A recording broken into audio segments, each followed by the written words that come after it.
Not your grandmother's bud vase. Hi, welcome to another video. Today I'm going to show you a modern take on the bud vase. It's not going to be this. We're not going to have leather fern, roses in a cheap vase with acetate ribbon, okay? It's not 1984. Today I'm going to show you a modern take on the bud vase and how to use it for a spectacular tablescape that costs very little money using very few materials. My video today is called Something for Nothing. So let's get started. So today I want to just show you how to make a modern bud vase. So what is a bud vase? A bud vase is pretty much any container that has a small opening. When I say small opening, I'm thinking about 1 inch or 1 to 2 inch opening. So you don't need any mechanics when you have an opening that small, because when your vessel has a small opening, it almost acts as a binding element to hold your flowers together. And the secret is to create something from nothing. We don't have a lot blooming in the garden. I went out early this morning, picked everything that was not dead looking in the garden, and I don't have a lot, but I think we could create something really spectacular. Now, you've seen me use these vases many times. These vases, I got an assortment of them from Amazon, and they average about $2 each, and I will link in the description the bottles that I'm using. I like them because they're all different sizes, heights, and shapes, but they all have a small opening, about an inch or less. And they have interesting little patterns. I like the fluted pattern of this. I also like the kind of old-fashioned glass of this. And this looks almost like a Victorian cosmetics bottle.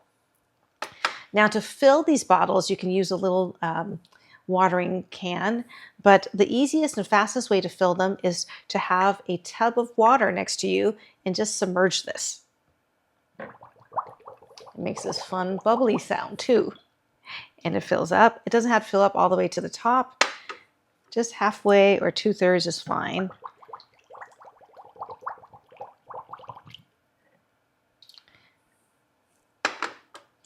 This seems to be a lot faster than, filling each one individually with a little watering can with a skinny spout. So our bottles are all filled with water. I'm going to work on one at a time. So I'm going to remove some of these and just work on one at a time. Now, when we do these bud vases, we're going to use them in a group. I'm going to show you later how we're going to use it. And it's going to be really, really spectacular the way we use it. It's going to look like a lot more flowers than it is. You're going to do these individually, but also think of them as a group. So what I have are sort of pastel colors from my garden, mostly the English roses, like in pale yellows, peach, some a little bit more vibrant pinks and whites. And then I'm supplementing with some white Veronica that I bought from a grocery store and some white Alstroemeria. And I cut an assortment of greenery from my garden, as well as a little accent flower I'm growing, this dark colored scabiosa, almost black color scabiosa, some Dusty Miller, and I also have some faux elements. Now, I'm not too proud to use some fake flowers and fake greenery in my arrangements. Sometimes it comes in really handy.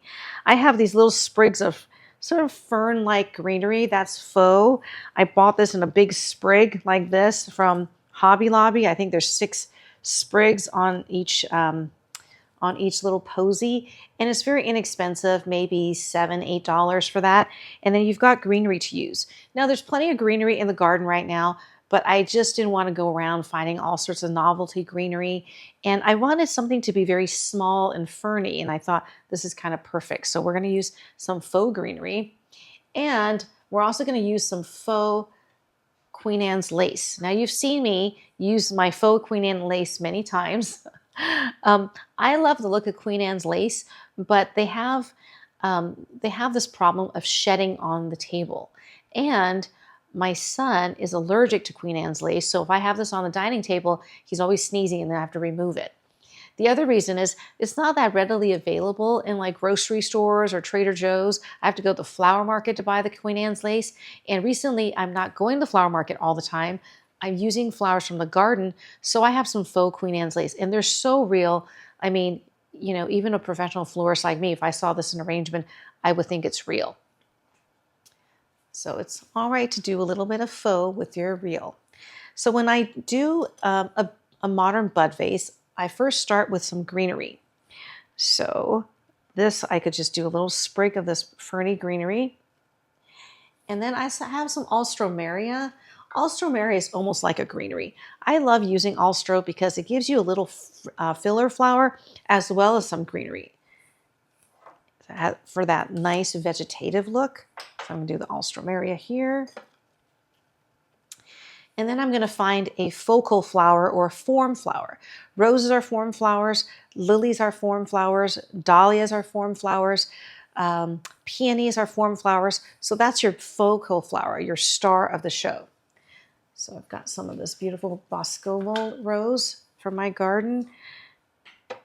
Garden doesn't have a lot blooming. We actually had a really successful rebloom, but because it's been so hot, the blossoms, just kind of fade on the vine.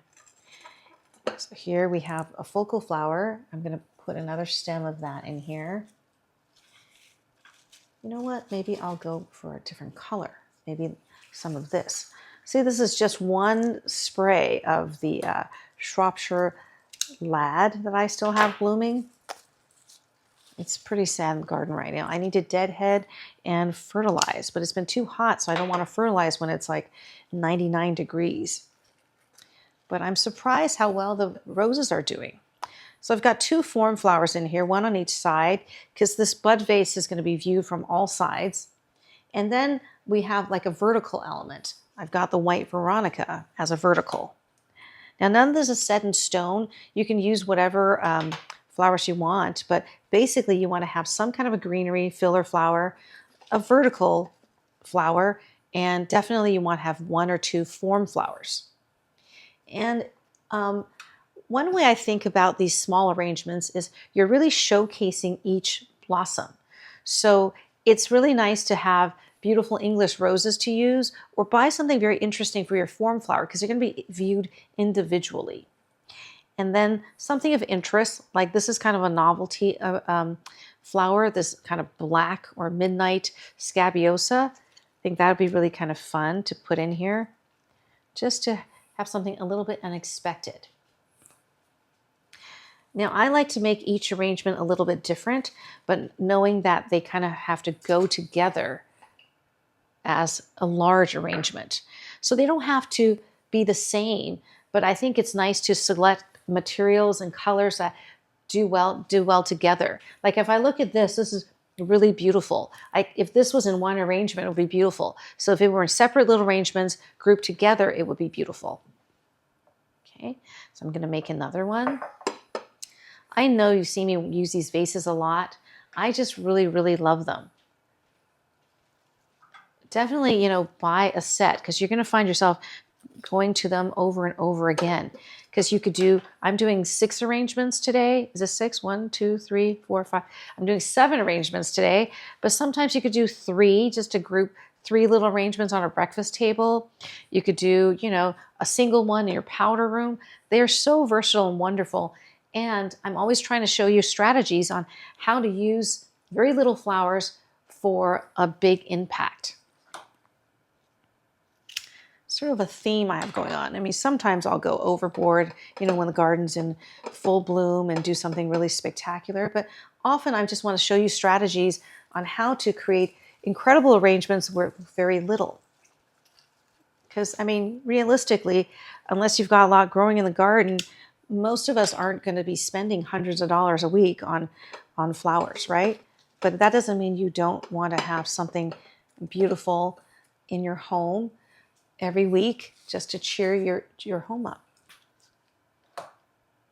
So I'm always, talking about interesting containers, because once you have an interesting container or interesting elements, like my last video, I did blackberries, something unexpected. I think it's very impactful, more so than if you spent, $100 on cut flowers, but just put it in a vase, right?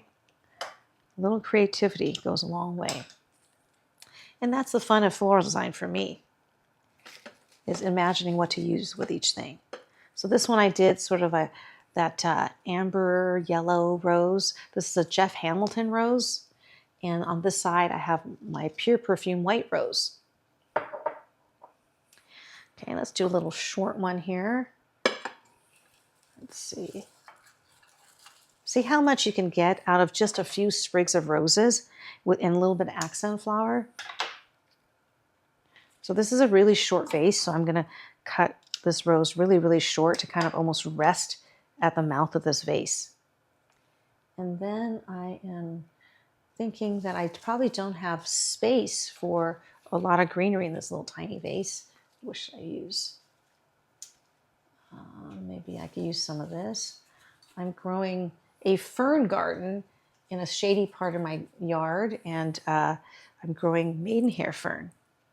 It's my absolute favorite fern. Love maidenhair fern.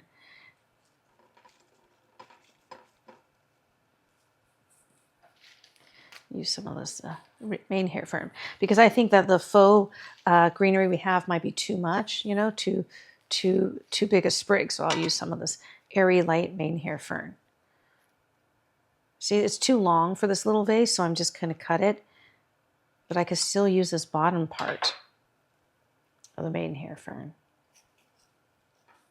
If you've ever worked in a flower shop, you know you don't waste anything, right? You save every little bit and use it. And that's another great thing about these little vases is if you're doing a lot of arrangements and you're buying flowers, you're always going to have a few that's not going to be perfectly long enough. Like the rose head might fall off, you know, like you have a little stem that breaks, or little side buds of flowers that you don't want to throw away. Often that happens in processing. Like we're stripping some of the small flowers from like a long stem of flowers. And it's nice to have these little vessels. You can create just a really cute little arrangement from just the scraps. I'm gonna put a little sprig of the Veronica. You know, I grow the blue Veronica. I think next year I'm gonna grow some white Veronica. I seem to use it all the time. Okay. Wow, it looks like we're gonna even have more than we need. When I went to cut in the garden, I go, oh my God, there's hardly anything, right? But it looks like we have more than we need. We can make more than 7 arrangements with just this little grouping of flowers. I'm going to add a little sprig of that burgundy scabiosa. Okay, so see, it's really fun. Each one is kind of its own little thing. And because you're not dealing with a lot of mechanics, trying to cover foam, you know, you feel very much liberated to kind of play. So that's why I love these little arrangements. And even with hardly anything in the garden, we're still able to do a cute arrangement. I don't know, what should we use for this one? Do we go for a pink? Yeah, let's go for the pink. Why not? So this is a spray rose I grow. That's really, really spectacular. It's called Rosarium Utterson. I don't know if they grow it anymore, but it's like a perfect rosette shape, kind of in a clear, bright pink, and it's prolific. I have it in a rose tunnel.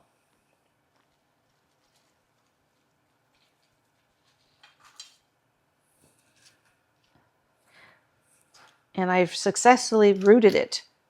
So I've propagated this rose, given it to people, and also added it to the rose tunnel. So this is a little sprig of like a rose bud that was part of one of the roses. So that's also like a greenery too. It doesn't have to be leaves necessarily, kind of like the green from the buds serve as a greenery as well. Now the Alstroemeria is so fresh that they're not quite open yet, but I think they're still very pretty with the green and white buds. So I think I could use this almost as a filler and greenery. I didn't used to like Alstroemeria, but now I do because it is just such a workhorse, you know. I'm going to use a stem of my faux Queen Anne's lace here. Now just remember when you are finished and using your arrangement, when the arrangement is spent and you're throwing the flowers away, not to throw away your faux greenery and your faux Queen Anne's lace. Okay. Okay. I'm going to use another stem of the Alstro. This is our tallest vase, so I'm going to do a slightly taller arrangement in here. Now, do we go for another yellow? Yeah, I have a couple of sprigs of my Golden Celebration. Look how tiny these flowers are compared to what they were in May. The second bloom, the flowers are almost in sprays, but they're much smaller than when they first bloom. Okay. I think I'll use, well, I think the white rose I'll keep for something else. Okay, did the yellow. Oh, did we do some more yellow? Yeah, okay, we could do that. Here's another sprig of Jeff Hamilton. I have my Jeff Hamilton and Golden Celebration all in the same bed. It's my yellow quadrant in my formal rose garden. And they're different yellows, but they, I think, go very well together. Let's do a Veronica. So those of you who've been watching my videos know that I've been growing accent flowers, right? Trying to find good accent flowers to grow to go with all the roses that I have. So I'm growing Veronica. These I didn't grow. I'll grow these hopefully next year. I have lavender scabiosa, this dark color scabiosa, Orlea, beautiful flower. I love Orlea. Wonderful addition to the garden. And what else do we want to go put in here? Should we put some Dusty Miller? Should we do a sprig of, yeah, let's do a sprig of this faux Queen Anne's lace. Okay, we're done with this one. I have two just little tiny vases left. And this white rose is kind of short, the stem, but it's so perfect. This is the Pure Perfume. Look at that. Just a beautiful little rose. The foliage is gorgeous, so I'm going to leave that on there. Often the rose foliage is not great, but this one is really pretty. I'll leave it on there. And then we have a little Jeff Hamilton bud that I had to cut off because it was too long. I mean, it was too low in the stem, so I'm going to put that there. And here's like a little tiny blossom of the Rosarium Uterson.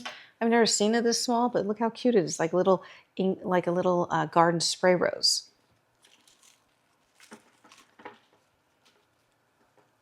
Okay. Oh, I forgot to add in this.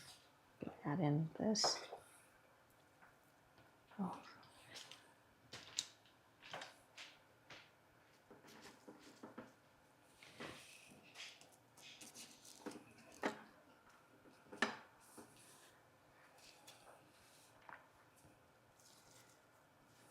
Do I want a sprig of Veronica in here or something else white? I don't know. What do I want to do here? I don't have much room for greenery in this one. Maybe I'll add some of this Dusty Miller. The Dusty Miller I cut, I want to say 10 days ago. Look at it. It's still like perfect. Can't believe it. I think that'll be pretty.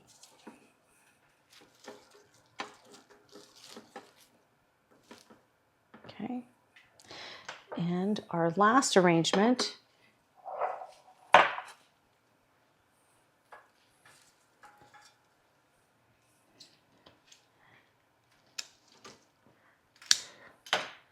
I'm going to use this little sprig of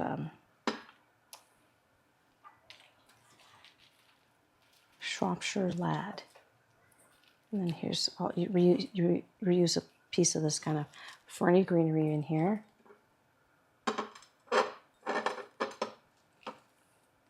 And then on the back side of this, I'll use my last stem of Rosarium Uterson. Maybe a sprig of Veronica.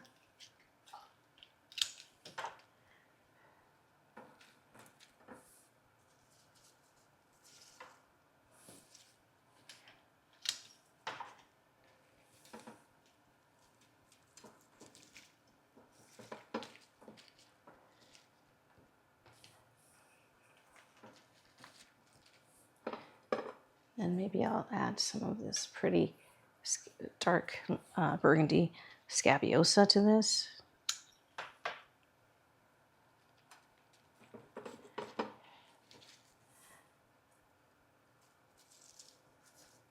Add a third Veronica to this arrangement just because the two sticking up, one on either side, look kind of like horns, right?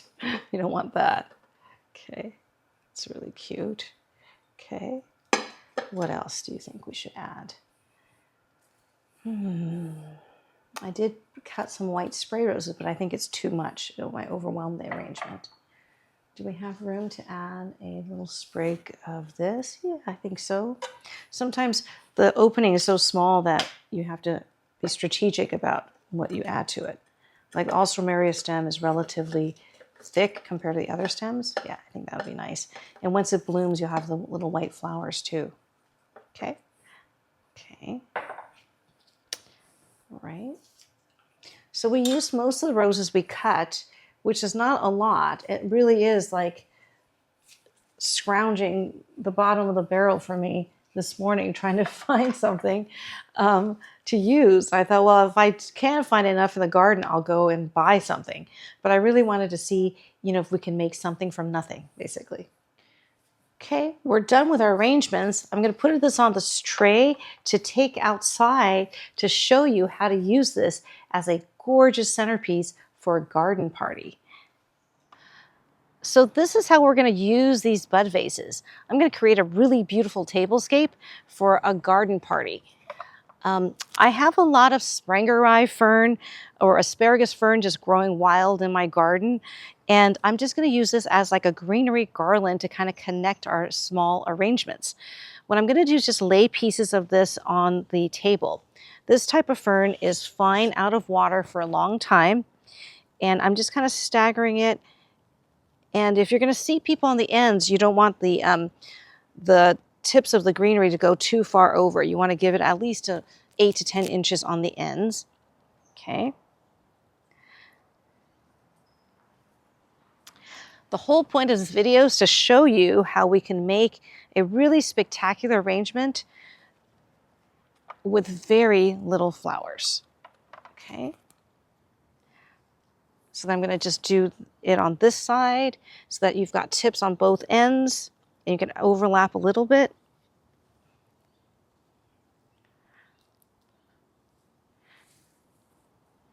And you can use any kind of greenery. You can use ivy or whatever, pink jasmine would be great even without flowers, just the greenery. Anything you've got growing in your garden that's a long trailing greenery that can last out of water for a few hours. Okay, I think I've got enough greenery. The reason I do the greenery garland because it further connects your arrangements together and it gives it a much more designed look. So people are going to be very impressed by that. So we've got 7 arrangements here. We may be more than we need because this is just a 6-foot party table, but let's just space it out and see. So I'm going to look for my tallest arrangement to kind of put in the middle. And then you kind of want to create a little space between the garlands for it. And then we're just going to go out from there. Okay. And then be mindful of the colors. You kind of want to have a mix of colors, right?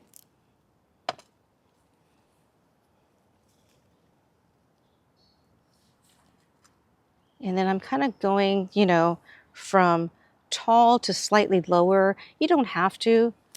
And I'm also looking at the colors to see what works with what. Okay. So I've got this and this. Maybe I'll do another pink one on this side. Okay. Then we have this cute little one we could put on the end here, right? And then this one on this end here. Okay. I think we're shifted a little bit over this way. That's okay. Let's see. We have one here and we need one more arrangement. That's what's going on here. Okay. Let's do an arrangement here. Okay. And then clean off your linens if there's any debris. Okay. See, we've got a really spectacular tablescape here from not very many flowers. You just need to have the right vessels and a little bit of greenery. And the greenery is optional. You don't have to do the greenery if you don't have it growing in the garden. I just thought that it gives it a little extra design style, and I've got tons of this growing anyway. So I'm going to add another piece here on this side. And then I just want it to be kind of airy and feeling. And when you stagger the greenery, you don't see the blunt cut ends of the greenery. This is a beautiful, beautiful centerpiece for a garden party. And that's just using little bud vase arrangements and a hodgepodge of flowers that I found in the garden. So I'm really lucky to live in a close-knit neighborhood. During the pandemic, we started Wednesday socials. And so we get together every Wednesday night for wine and snacks. And it's my turn to host, and I am all ready. So who wouldn't want to come to this party? So I hope you found some inspiration in this video to create something spectacular from not very much. As always, please like and subscribe, and I will see you in my next video.